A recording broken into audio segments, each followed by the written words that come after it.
Hey, good morning again. I'm Ryan Conway. I'm your CYP Club Networking Director. I am also a real estate agent with Keller Williams Consultants in my professional life. For all of you people that are new to the CYP Club, if you're not familiar with it, we have grown to over 23,000 members in Columbus to celebrate 10 years in existence. We host over 200 different events throughout one calendar year, going across our networking like we're here today, athletics, philanthropy, volunteering, social, all sorts of events. If you're looking for something to do in Columbus and connect with other young professionals, this is definitely the place to be. So we thank you guys for coming out.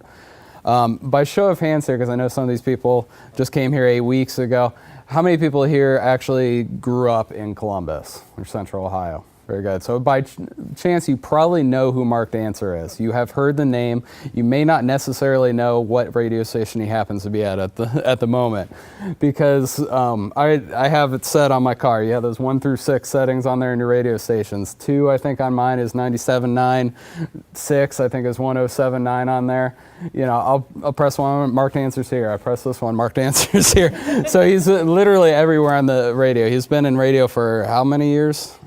Over 25 in Columbus. So he's moved all over that. So he's been a DJ, a radio host. He's been a DJ as well for weddings and different events. I read that you also have a Columbus Parent magazine, correct? Do you write a column for that? I was the humor writer for Columbus Parent. I used to write stories about Heather when she was that big. That was a while ago. Very good. So you've been in this industry for quite a while. We got a lot of young people coming into new industries, starting their careers. What have you always been passionate about music and hosting, and how did you get into it? It did. It started based on a passion for music. That's, everybody likes music, but I really liked music from the time I was a little boy. And, when you start to think about what you're going to do for a living, when parents start to ask you, or you just start to think about it. I was one of those people who always thought about, what do I want to do? What do I want to do for a job? And I just knew I wanted to do something that I liked, and I wanted it to be connected to music. I wanted to be a rock star. That was my plan. And so when I was 18, I went to California, and I had $500, and I was going to be a rock star, even if it took all summer. That was my plan, and I found out there were like 100,000 people with the same plan, and I came home and went to college and studied communications. And when I was at that age, college age, you could actually go to school, major in communications, and pursue a career in radio, which is what I did. Very cool. We had talked a little bit here too about, you had asked how many people, when they pop in their car, turn on the radio? Or do you happen to pull out Pandora or iTunes Music, any of those things? Interesting that we still have that many people going to radio, because we were talking about that with print media and other industries like that. They're very much evolving with technology now. How do you see that impacting people that are young now and going into different industries like that? Well, first of all, I think it's wonderful to have all the choices. If you're working out, if you're doing yard work, you can listen to a podcast. You can search podcasts on iTunes. They're free. There are tons of them. Mm-hmm. I have Spotify. So, I have the history of recorded music in my phone. I can listen to an old Leadbelly album. I can listen to a Van Morrison album. I can listen to the brand new, The Weeknd. I can listen to all that stuff. If you would have told me that when I was 16, it was like you would have been from Mars. So that's great, but when I worked on WNCI all through the 90s. I was the afternoon DJ. So I was on when you would be getting out of school, driving home from work. And back then, there were no streaming, there was no internet. I was scared to start telling. Back when I was, we were it. So people listened to the radio, and the benefit to me and my position at the time was, we had this great saturation of the market. So I was able to make a name for myself everybody listened to the radio. That was kind of all. We were the only game in town. Does that make sense? So what ended up happening was I was able to say, hey, it's Mark Dantzer, 10 times an hour, 4 hours a day for 10 years. So the name Mark Dantzer became this brand that I was able to grow a wedding DJ business with and a music trivia business with. And people, recognized the name. And so it became this really valuable thing. Actually, that brings up an interesting point. That people recognize your name, but they also recognize your voice. There used to be a saying that you have a face for radio. Yeah. And that's where you go on that. But now with social media and the internet, everybody's so connected, they actually get to see you and see other DJs. How do you feel that's impacted your business? Has it been better to feel you can connect better with an audience? They can see who you are. You can better understand them. I don't know. Well. Because I can imagine being mic'd up for being on the radio, you just feel like you're talking into space and may not have that same interaction that you do today. Well, it's funny, doing a radio show is this, even though, they would show us numbers. So when I was on afternoon on WNCI, I knew that somewhere around 100,000 people were listening when I turned the microphone on. So they would say, imagine Ohio Stadium filled with people, which is like a terrifying thing to imagine. But when you're on the air, on a radio station, I don't know if you've noticed this or where you broadcast from or make shows from, it's this cocoon. The studios are these really safe kind of places. So you almost lost track of the fact, I would lose track of the fact that a stadium full of people, that amount were listening. And but going back to people being able to see us, people meet me and they say, before there was social media, people would say, I didn't think you looked like that. And I'd always think, what does that mean? Is that good or is that thank you? Like, is that? So what I do notice is, and Tracy helps me run I book myself and other DJs. You do have to you have to maintain your appearance. Mm-hmm. If people want to book a DJ I think they have a look in their mind. And if you've got your 1987 haircut still going and, I get a little help getting dressed. You have to keep that stuff in mind, especially now. Yeah. Things are very visual.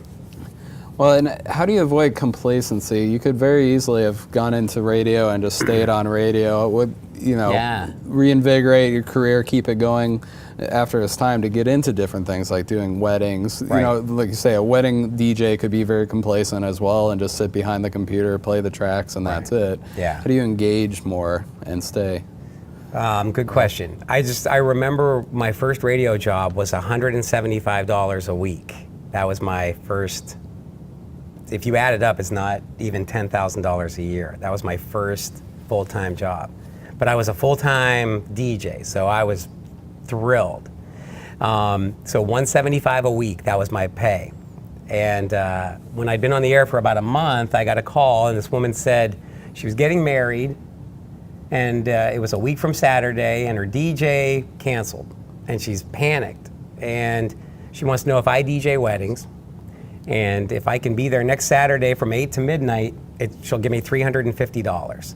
So I'm like, all right, that's twice what I make in a week for 4 hours. I get to pick the music, which we don't get to on the radio. Mm-hmm. There's beer and girls and pizza and chicken wings,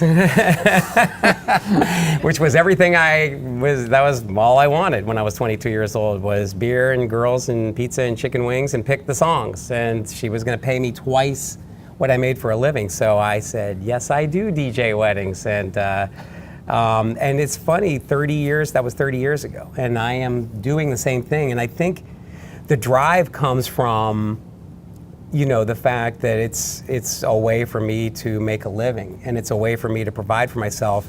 And my guess is you're all here because maybe you have some kind of entrepreneurial spirit. I have always had that. I no longer work for radio. But I do a podcast. But I worked for every radio station in town pretty much.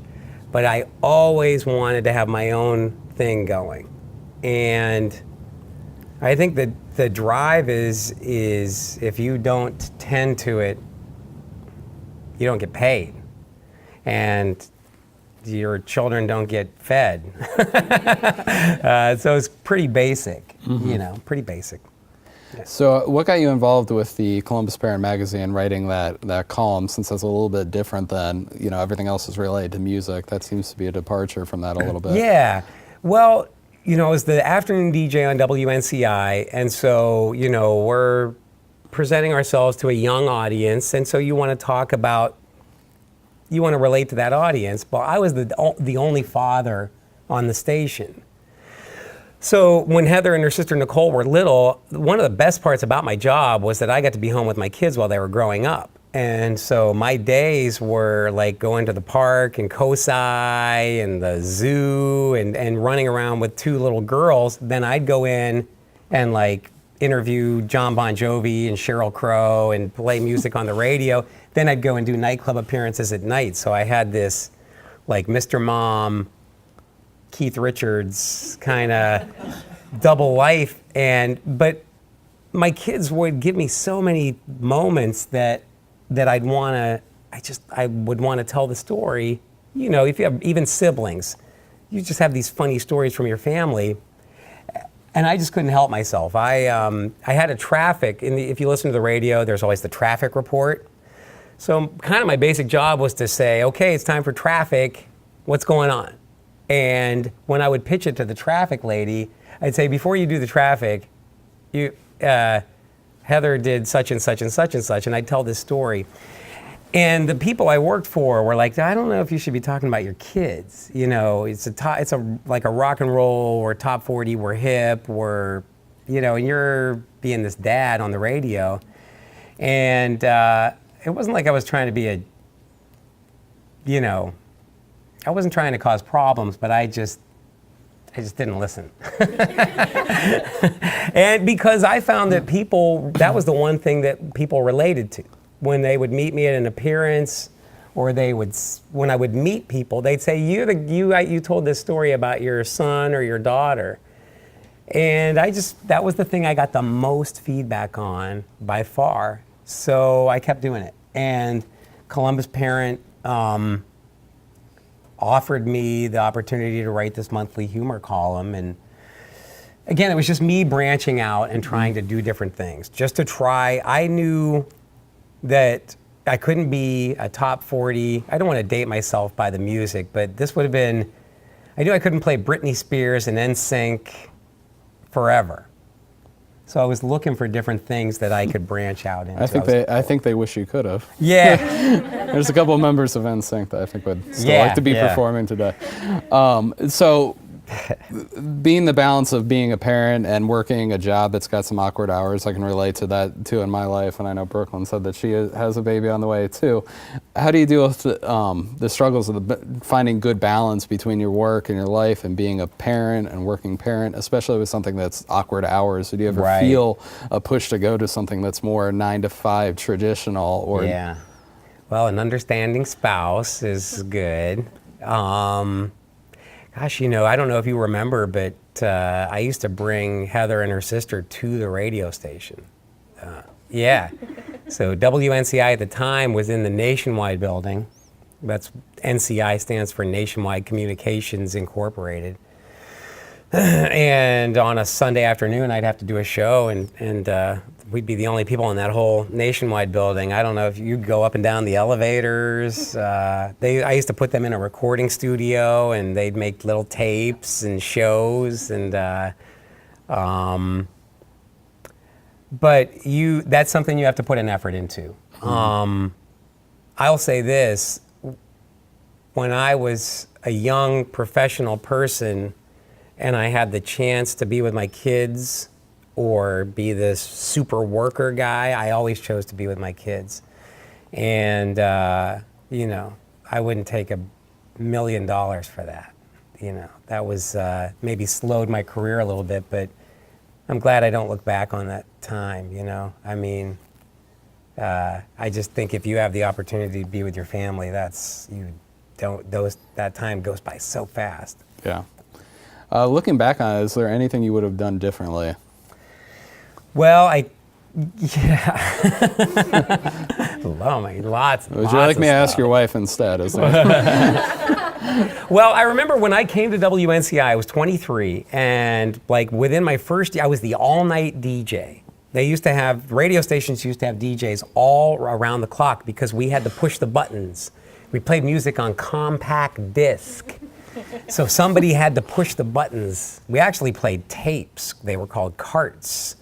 So there was on WNCI now, the only live show is Dave and Jimmy. Everything else is all pre-recorded and voice tracked. That's why I don't work in radio anymore, because it's just not what I want to do. I don't want to bang out a radio show in a half an hour pre-taped. But anyway, when I was 23, I moved here to do the all-night show, and then they moved me to nights because there was a guy who was 35, and they took him off the air. His name was Joe Dawson. They took him off the air because he was 35, and we all moved up one. And I remember at the time thinking, well, no wonder they took him off, because he's so old. Like, why does he even leave the house, you know? I mean, he's 35. Like, his clothes match, and he has he carries a briefcase, and he's an old guy. So no wonder, you know. So I had this thing in my mind that's when you get off the air, you know.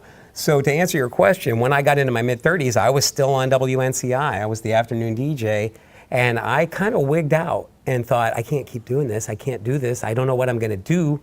And it was an amazing job. It was well-paying. I was booking all this business. It was very lucrative, and I up and quit. I mean, you know, and I had 2 kids and a mortgage, and I thought, you can't keep doing this, and I'm going to quit. And I'm going to do something else. And I switched to do mornings on a country station. And nothing against country. I love country music, but that was just a terrible fit. And it just was a wrong move. It was me panicking. But, you know, so what? You know, I mean, I think I had this, I guess, I had this age fear thing. And so I'm 53. And Columbus Young Professionals, you know, when this group came into existence, I remember thinking, man, I wish they had that when I was the 20-something. But Derek told me, well, we'll let you in. Yeah. we do have the Young at Heart Awards, too, so don't worry, you may be eligible. That's now. what I want, one of those. Saying how the differences between now and having something like this today, do you feel it would be, with all the noise that's going on, we said of different ways of consuming media, of whether it's streaming, online stuff, YouTube, all these different ways of getting into media and becoming a personality like that, do you think it's actually easier today to get recognized amongst the noise, or back when you were getting started, do you think it's easier somebody emerging into the music industry? I think it's more difficult to cut through. I think there's so much stuff out there. Do you? You know, we used to go on and we'd do something like, I used to say, hey, it's Thursday night, I'm going to be at Crazy Louie's. It's it's 18 and over night at Crazy Louie's, and like 1,000 people would come.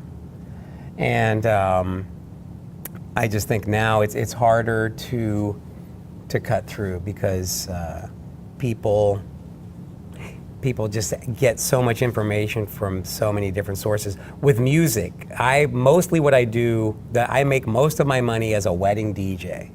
So every weekend I DJ a high-end wedding, and I meet with couples. And it used to be there was a top 40, and everybody kind of.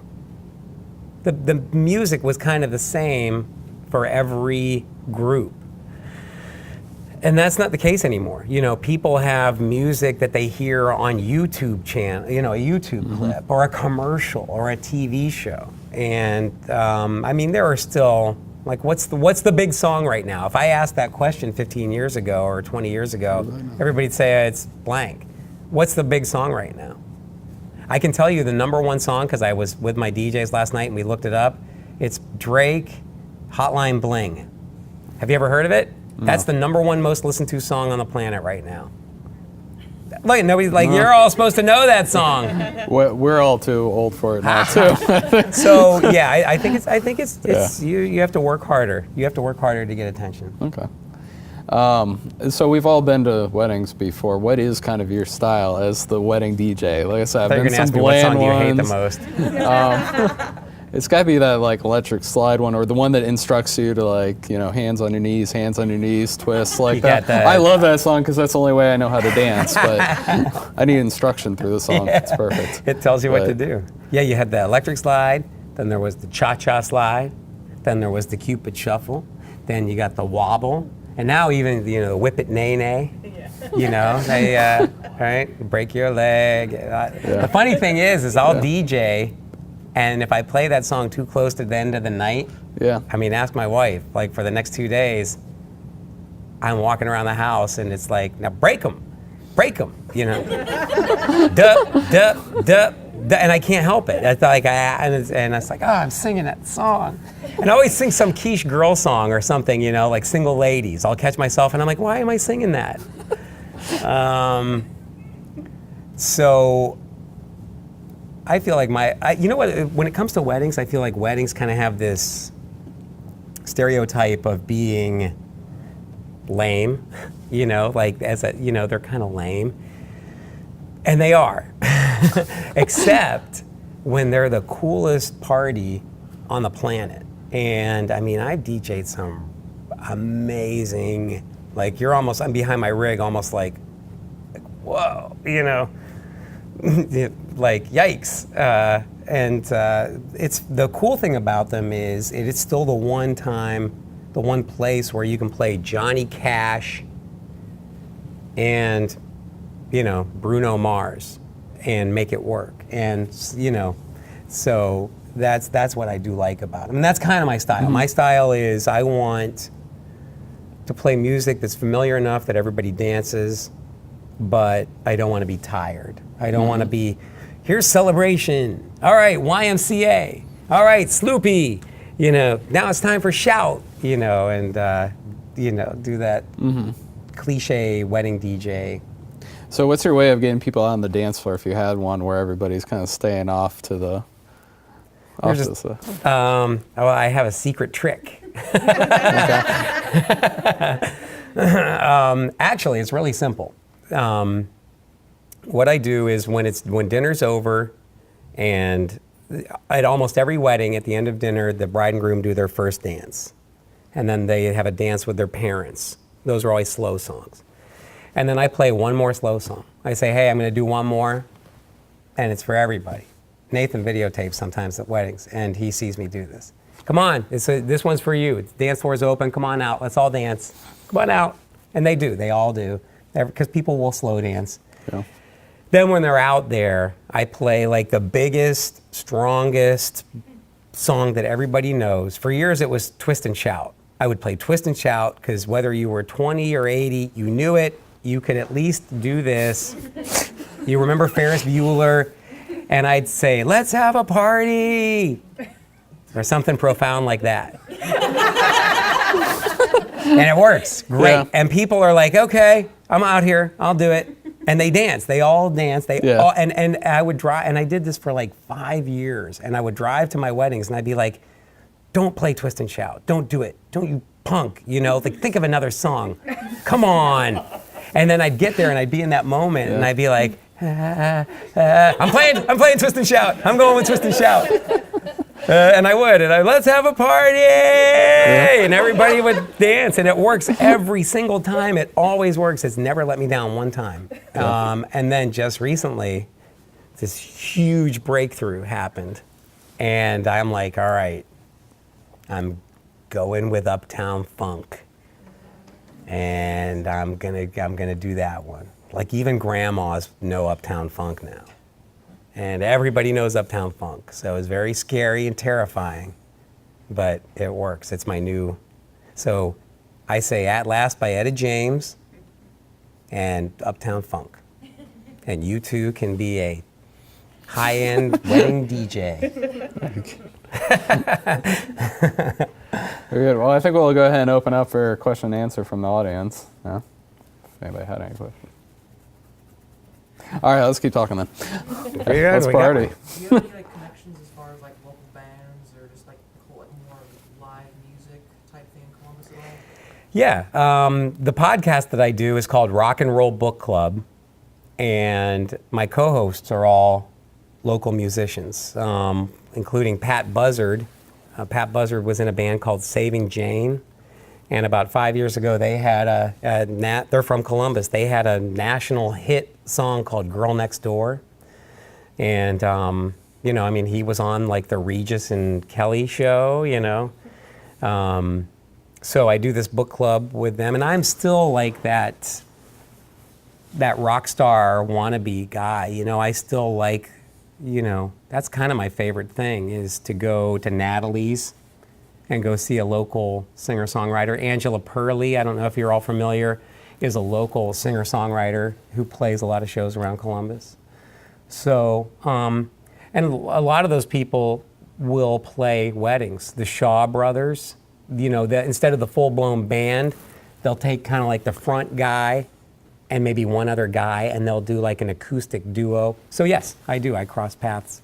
I like those guys. I respect them, you know. So.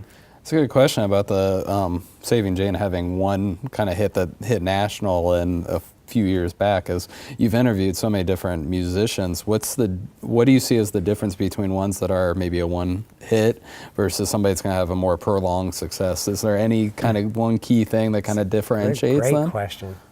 I don't think so. I think they're all. I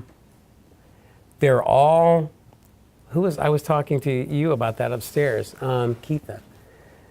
Anybody who gets into the music business has to be so driven and so ambitious and so, what was the word, salt? They really have to have salt. See, when I went out to California to be a rock star, it was like within 2 weeks, I'm like, I think I'm supposed to be in college. Yeah. So I'm going to be a valet parking attendant and then go back home and go to college. Because I met, when people would be coming up, they would come around to radio, like Uncle Cracker. I remember Uncle Cracker coming to the radio station and being like all fresh-faced and all, you know, hungry and eager and friendly. And then like, one thing is maybe 5 years in, they got a little more wear and tear on them. You know, some of them, you know, they're a little more, it's early. You know, I'm not happy, and I don't care who knows it. But I think they're mostly all the same. They love music, and they're really super focused on it, you know. I mean, that's been one of the fun parts of this job, that I've been able to talk to Bruno Mars. The whole Duran Duran band was in my studio with me for like an hour. There were all these women, like middle-aged moms, outside the radio station, you know. John Bon Jovi, I hung out with John Bon Jovi twice. You know, like he would come in 2 hours early and just hang out. So that was very fun for me, you know. My daughter got to meet the Spice Girls when she was 6. Like that got me so many dad points.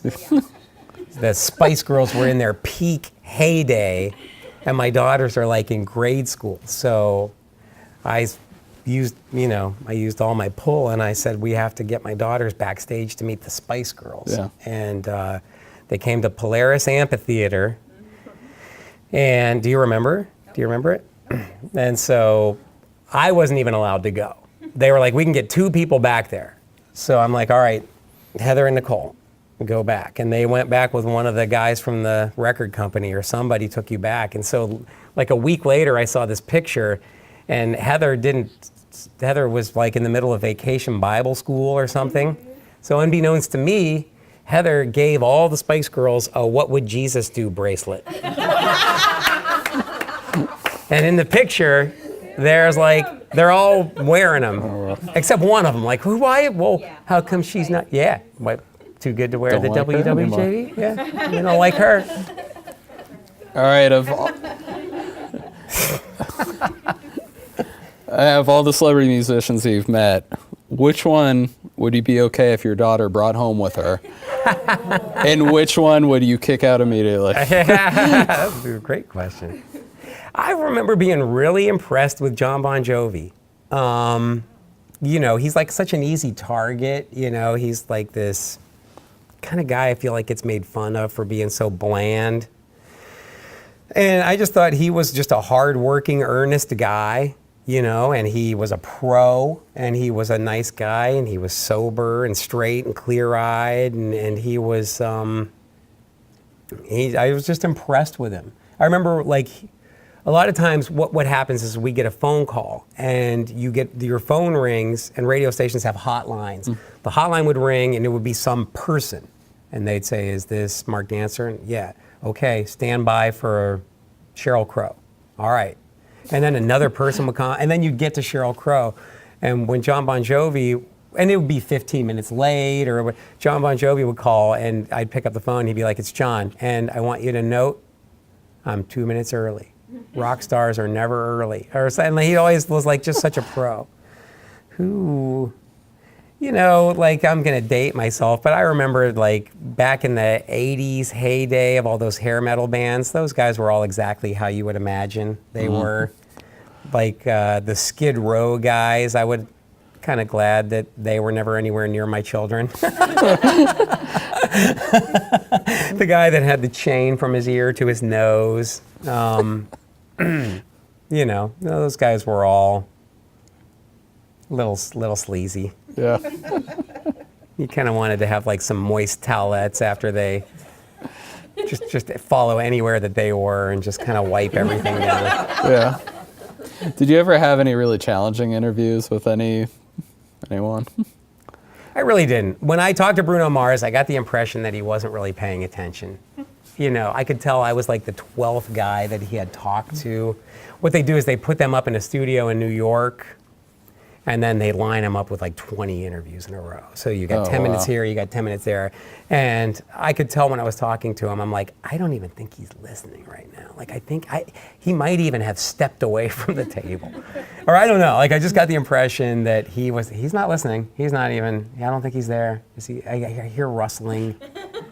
But actually, no. They've all been pretty cool. You know, Yeah. We would have these, like, when I worked at WNCI, we'd have these autograph parties where, like, we would bring these weird combinations of people, like Kiss and Marianne from Gilligan's Island, and Aaron Neville, and the guy who was Eddie Haskell on Leave It to Beaver would all be in, like, So one random. space. And it's just, you'd look at it and you'd be like, this is such a weird job. You know, like, this is my job. Yeah. Yeah. You haven't had a chance to talk about it much, so I wanted to ask what your experience with the music trivia business has Ooh, been thank like, you. and what you think the future of trivia in Columbus might be. Yeah, thanks. You know, when I worked in radio, you know, I don't know what your idea of, you know, we're not getting rich in that profession, you know. Like I said, my first full-time job was $175 a week. By the time I got to afternoon drive on WNCI, it was a nice living, but I always wanted to have like a side gig. And for years, I would go to the nightclubs that were like the big dance nightclubs. I play guitar, so I've done that like acoustic guitar guy, you know, singing Bob Marley songs and Beatles songs, and you know, I've done that. But about 5 years ago, we started to notice trivia nights. And I thought, you know, I'm a DJ. What if I made like clips? And, you know, like if I go dun, dun, dun, dun, dun, dun, dun, how many of you know that's Smoke on the Water?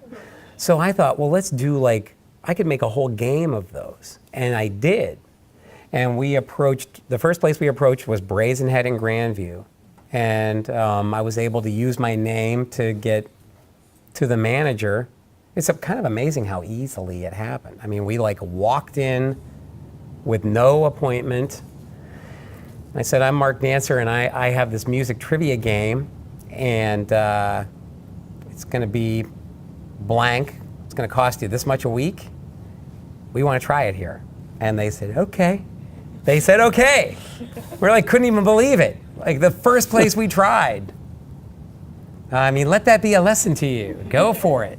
I mean, and they went for it. And so we made a trivia game, and we made up score sheets. When I say we, I mean Tracy. We made cards, for people to write their answers on. We bought a box of pencils and went in and played this trivia game, and it worked. Like the next week, more people came, and the next week, more people came. And then another bar owner happened to be there that night, and he's like, we want you to do it there. And I have on it like 6 or 7 a week. And I do 2 of them. I'm at Westie's in German Village on Wednesday night, and Lucky's in Hilliard on Thursday night. And I host a 2-hour music trivia game. And I guess if there's something of value that you can take away from that is I love music, and I made a game, and I went around and I just said, hey, you want to try it? And I'd say I've had some no's, but I've had some yeses. And I just pitched it, and I mean, this thing is generating, it's a lucrative business. I mean, it's doing, I do 2 a week, and I hire another guy to do 5 of them a week, and I take a cut. And so you should come out and play. It's pretty fun. It's pretty fun. Like we have categories like, great 80s #1 songs. We have more cowbell, is one of the songs that got famous in commercials. Songs about popping a cap in yo ass is one. Like we just think of any kind of category that you can think of, and mom and dad's makeout music. You're like, like Halloween. We'll do like songs you would hear at a Halloween party. Yeah. So yeah, That's really cool. And we promote it on social media, and I've been really like pleasantly surprised at how well that's done.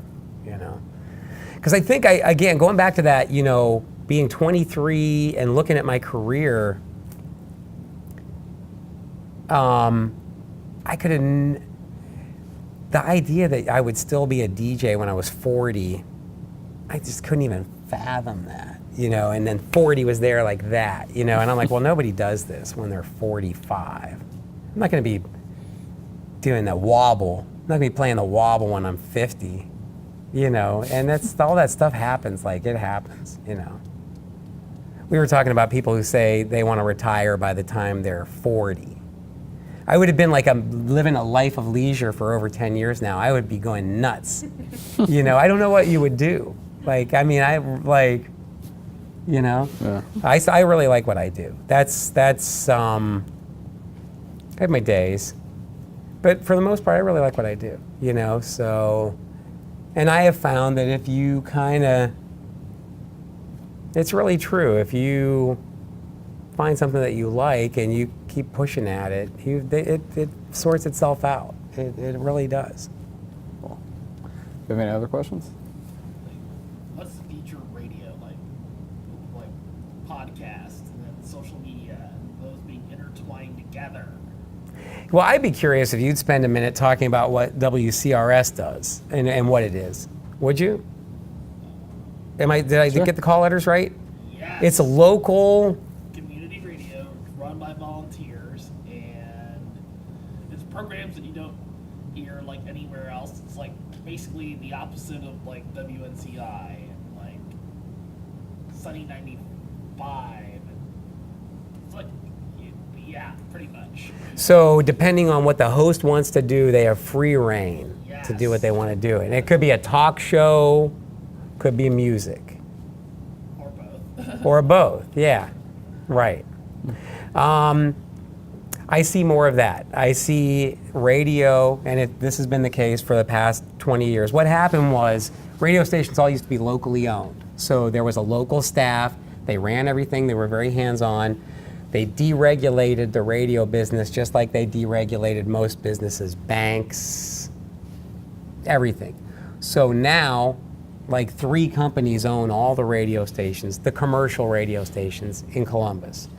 I worked for WNCI. It's run by a company called iHeartMedia, which also owns WCOL, 610, the talk station on the AM. There's 93 is the light rock station. So there's like one staff that it's just very generic. You know, I think the effect is it becomes very generic, and then the same thing happens if you go to Indianapolis. The same group of people own, and they carbon copy the same thing over there. Sometimes the same hosts.